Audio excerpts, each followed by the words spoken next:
translation on this chapter took a bit longer than usual. I know Fallen Syndicate was having a few problems, but now that it's out, I'm going to talk about it.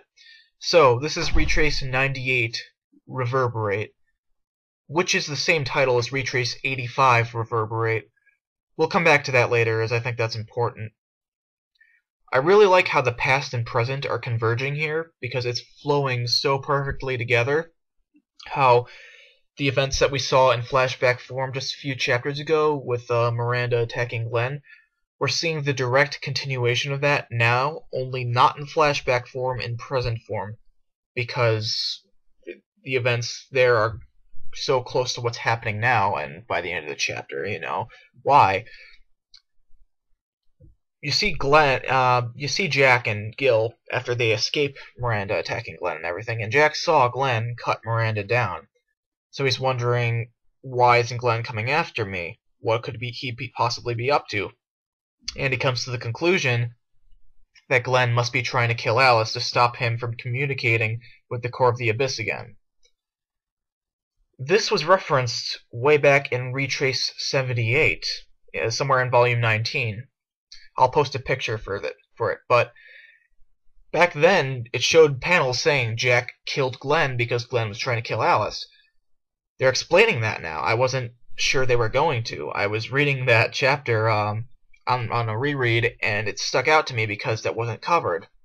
They're covering it now, and more than that, it's becoming part of the final conflict.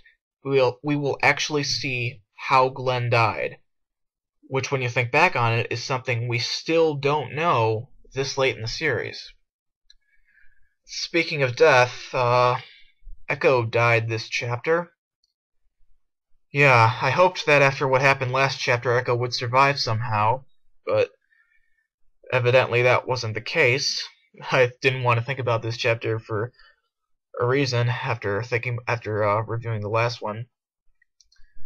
I mentioned earlier how this chapter has the same title as Retrace 85, Reverberate, because Echo's eventual death was first explicitly foreshadowed in Retrace 85. I'll post a picture of that too. This one's from the official volume release. I took a picture of it when I saw it because it stuck out to me, unlike the other one with Jack that I had to pick up from the online translation, but whatever.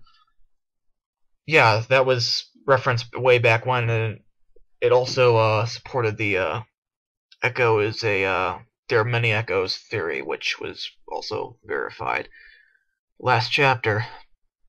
Oz's reaction to her death is what made it really bad, like what made it worse, because you know he has so much he wants to say to her. You can see it in his expression, but it's all he can do to just say her name and to deal with the realization that she is dying. He can't bring himself to say anything else, so just her name. And you see in his eyes there are so many thoughts going on in the back of his head. So Echo just keeps talking over him and saying, "Thank you for everything, thank you for making me happy and everything." And by the time she actually dies, he couldn't say anything. All he can do is deal with it and cry and hold on to her cloak and put it on. Oz putting on her Baskerville cloak, was really powerful, and it shows the significance of Volume 22's cover, which before was like, so why is Oz wearing a Baskerville cloak on the volume cover, let alone why he got another cover in the first place, since he already has it on the first volume. Now, after seeing this, I wouldn't have it any other way, really, because that cover is perfect as it is. Shows the bee-rabbit side of him and the cloak. Just gained a lot of significance this chapter. Another little thing that I noticed, Echo's death also reinforces the pattern of Break being the only one to die who in the end wasn't comfortable accepting it. He's still the only one there. Echo, Elliot, Oscar, all of them accepted death. Break didn't want to in the end. I'm sure the other ones didn't want to also, of course, but, you know, he's the only one that explicitly was like, didn't seem to embrace it as much. And Echo's keeping that pattern going. Let's see. We'll see if anyone else dies, God forbid. and break that pattern or not. Break that pattern. Sorry, that wasn't intentional. The chapter ends with Jack showing up in front of Glenn and the others. Whether he can see them or not is up in the air right now. They didn't really hint at it one way or the other. I'm going to guess that he can't, because it just seems like that those are the rules that it's following right now, and he's not a child of misfortune and whatever. But we'll find out for sure next chapter. One thing is for sure, Glenn's reaction is not going to be a subtle one, considering he's now looking directly at his greatest mistake. And I think that's more the significance of Jack showing up, so that Glenn can actually face this, and face like what he's doing and what he's trying to do. Because we saw that slight build up in the last few chapters of him, I think last chapter specifically, him trying to cut Alice down, but he saw Lacey and he couldn't go through with it. So now his actions that he's trying, everything he's trying to do now is in question in his head, because he can't really bring himself to really kill Lacey, but he's seeing Jack now.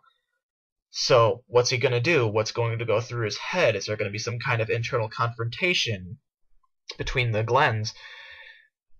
Possibilities are all over the place, and that the structure of the story still amazes me, because we're so close to the end, and the pieces are still coming together.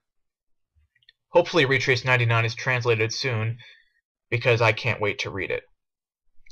Until then, see ya.